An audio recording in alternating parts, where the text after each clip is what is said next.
এবার ফিলিস্তিনের পক্ষে একজোট বলিউড তারকারা অভূতপূর্ব যা হতে যাচ্ছে।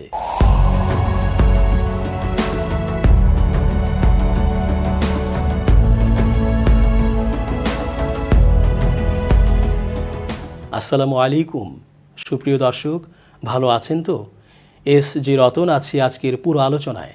চেঞ্জ টিভির আন্তর্জাতিক চোখ অনুষ্ঠানের আজকের আয়োজনের পুরোটা দেখার আমন্ত্রণ।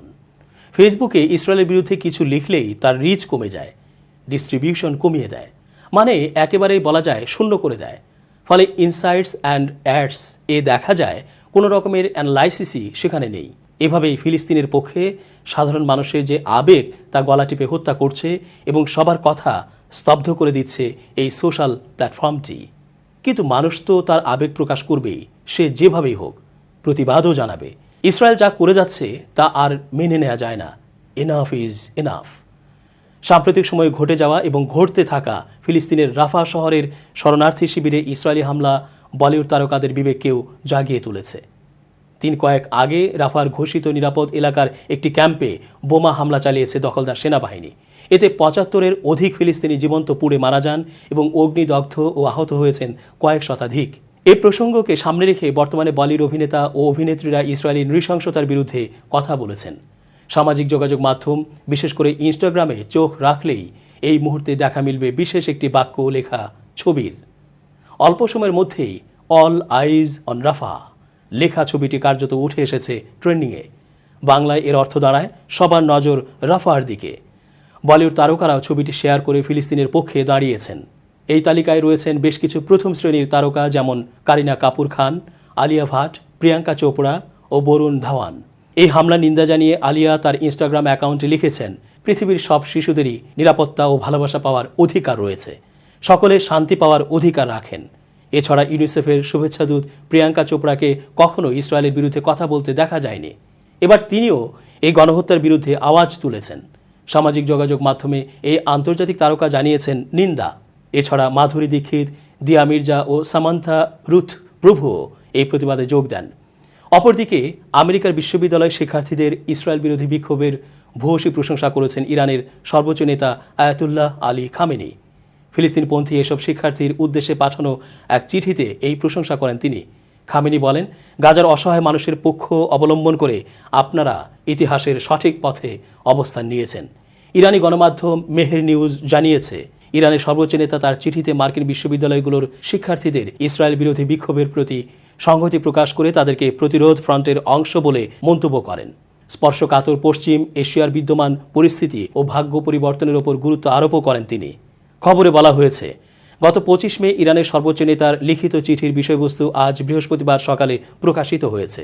এতে মার্কিন শিক্ষার্থীদের উদ্দেশ্য করে বলা হয়েছে, বর্তমানে গাজা উপত্যকার যে ইতিহাস রচিত হচ্ছে, আপনারা তার সঠিক পক্ষে অবস্থান নিয়েছেন। আপনারা ইসরায়েলি গণহত্যার বিরুদ্ধে প্রতিবাদ জানিয়ে প্রতিরোধ যুদ্ধের অংশে পরিণত হয়েছেন। নির্দয় কসাই ইসরায়েলকে প্রকাশ্যে সহযোগিতাকারী আপনাদের সরকারের নিপীড়ন ও দমন অভিযান উপেক্ষা করে আপনারা মর্যাদাপূর্ণ সংগ্রাম চালিয়ে যাচ্ছেন। আলী খামেনির চিঠিতে বলা হয়েছে, আপনাদের এই অনুভূতি বুকে ধারণ করে আপনাদের দেশ থেকে বহু দূরে ফিলিস্তিনি প্রতিরোধ যোদ্ধারা বহু বছর ধরে সংগ্রাম চালিয়ে যাচ্ছেন। গত ৭ দশকের বেশি সময় ধরে ইহুদিবাদীর নামক একদল গুন্ডার নেটওয়ার্ক ফিলিস্তিনি জনগণের বিরুদ্ধে যে নির্যাতন নিপীড়ন চালিয়ে আসছে, তার অবসান ঘটানোই এই সংগ্রামের লক্ষ্য। আজ আপনারা গাজায় যে জাতিগত শুদ্ধি অভিযান দেখতে পাচ্ছেন, তা বহু দশক আগে শুরু হয়েছে। ইরানের সর্বোচ্চ নেতা তার চিঠির শেষাংশে লিখেছেন, ইসলাম ধর্মের পবিত্র ধর্মগ্রন্থ আল কোরআনে নির্যাতন করো না এবং নির্যাতিত হইও না বলে যে আহ্বান জানানো হয়েছে, তাতে উজ্জীবিত হয়ে ফিলিস্তিনের প্রতিরোধ ফ্রন্ট গঠিত হয়েছে। আর প্রতিরোধ যোদ্ধারা ঐশী বাণী বুকে ধারণ করে সংগ্রাম করছে বলে তাদের বিজয় অনিবার্য। ইরানের সর্বোচ্চ নেতা মার্কিন বিশ্ববিদ্যালয় শিক্ষার্থীদের পবিত্র কোরআনের সঙ্গে পরিচিত হওয়ার আহ্বান জানিয়ে তার চিঠি শেষ করেছেন। এবার ফিলিস্তিনকে স্বাধীন রাষ্ট্রের স্বীকৃতি দেওয়ার সিদ্ধান্ত নিয়েছে ইউরোপের দেশ স্লোভেনিয়া। দেশটির সংসদ অনুমোদন দিলেই বিষয়টি কার্যকর হবে। বৃহস্পতিবার বিষয়টি নিশ্চিত করেছেন দেশটির প্রধানমন্ত্রী রবার্ট গোলব। তিনি অবিলম্বে গাজায় ইসরায়েল ও হামাসের মধ্যে সংঘাত বন্ধ সহ সব জিম্মির মুক্তি চেয়েছেন। খবর আল জাজিরার। এর আগে মঙ্গলবার একযোগে ইউরোপের ৩ দেশ স্পেন, নরওয়ে ও আয়ারল্যান্ড ফিলিস্তিনকে স্বাধীন রাষ্ট্রের স্বীকৃতি দেওয়ার পর এই ঘোষণা দিলেন স্লোভেনিয়ার প্রধানমন্ত্রী। বৃহস্পতিবার এক সংবাদ সম্মেলনে প্রধানমন্ত্রী রবার্ট গোলব বলেন, আজ ফিলিস্তিনকে স্বাধীন ও সার্বভৌম রাষ্ট্র হিসেবে স্বীকৃতি দেওয়ার সিদ্ধান্ত নিয়েছে স্লোভেনিয়ার সরকার।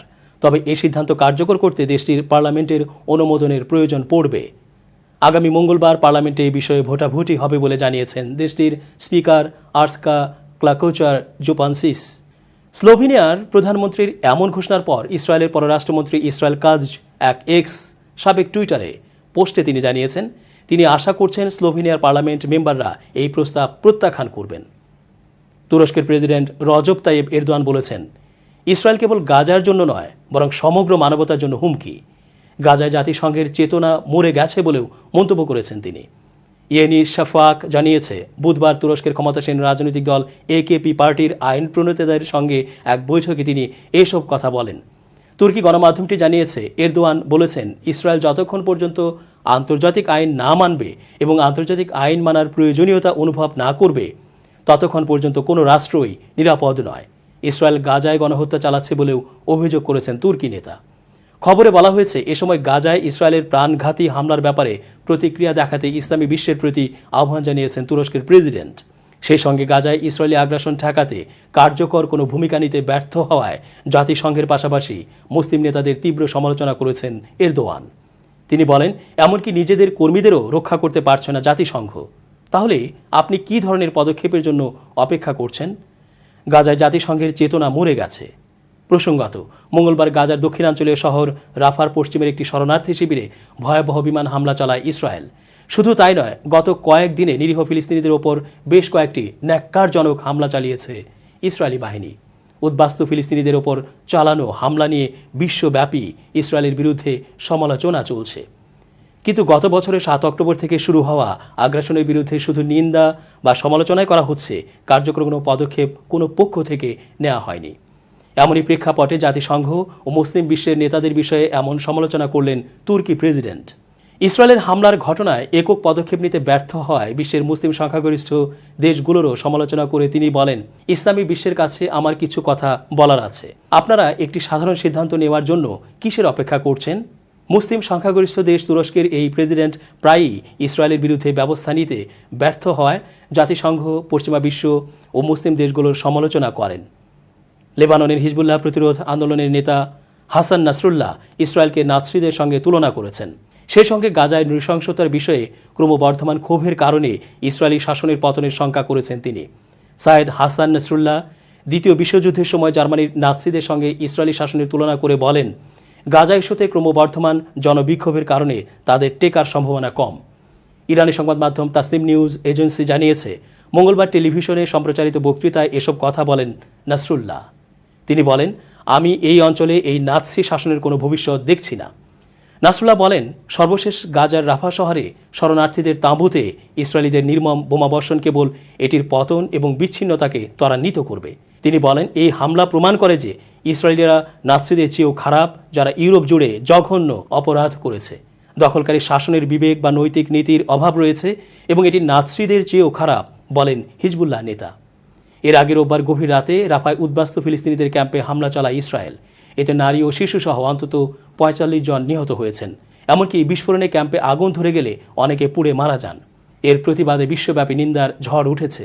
গাজায় ইসরায়েলের আক্রমণ বন্ধ করার জন্য আন্তর্জাতিক আদালতের আদেশ বাস্তবায়নের আহ্বান জানিয়েছে বিশ্বের বিভিন্ন দেশ।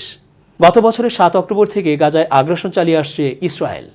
এই সময়ে গাজা উপত্যকায় ৩৬,০০০-এর বেশি ফিলিস্তিনি নিহত হয়েছেন, যার বেশিরভাগই নারী ও শিশু।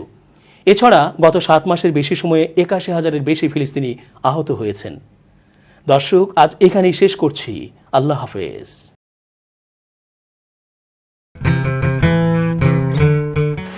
চেঞ্জ টিভি অসাধারণ সাফল্য অর্জন করেছে, সব কিছুর জন্য শুকর আলহামদুলিল্লাহ। আমি বিভিন্ন নামে ৪০০-এর অধিক এপিসোড চেঞ্জ টিভিতে আমার আছে, বিভিন্ন নামে দ্বিমত, ডার্ক রুম ইত্যাদি। অর্থাৎ এদের উত্থানের সঙ্গে, সাফল্যের সঙ্গে আমি ওতপ্রোতভাবে জড়িত। আমি তাদের সাফল্য কামনা করি এবং নিশ্চিত চেঞ্জ টিভি এবং তার দর্শকগণের নিকট আমি দোয়া চাইবার অধিকার রাখি। আপনারা দোয়া করবেন। চেঞ্জ টিভি একটি সক্রিয় গণমাধ্যম। এটি ৫ বছর অতিক্রম করে ৬ষ্ঠ বছরে পদার্পণ করতে যাচ্ছে। তাদের এই দীর্ঘ পদযাত্রায় আমরা সবসময় তাদের সঙ্গে ছিলাম, আছি এবং ভবিষ্যতেও থাকব। আপনারা আপনাদের যে চাহিদা সেটি ডেফিনেটলি পরিপূরণ করতে সক্ষম হচ্ছেন। এই আউটলেটটি ভিন্ন ধারার পথা বিপরীত অভিলক্ষে পরিচালিত। আশা করি তারা যে মশাল প্রজ্বলিত করেছে তা সবসময় প্রজ্বলিত রাখতে সক্ষম হবে। এই শুভকামনা তাদের প্রতি রইল। ধন্যবাদ।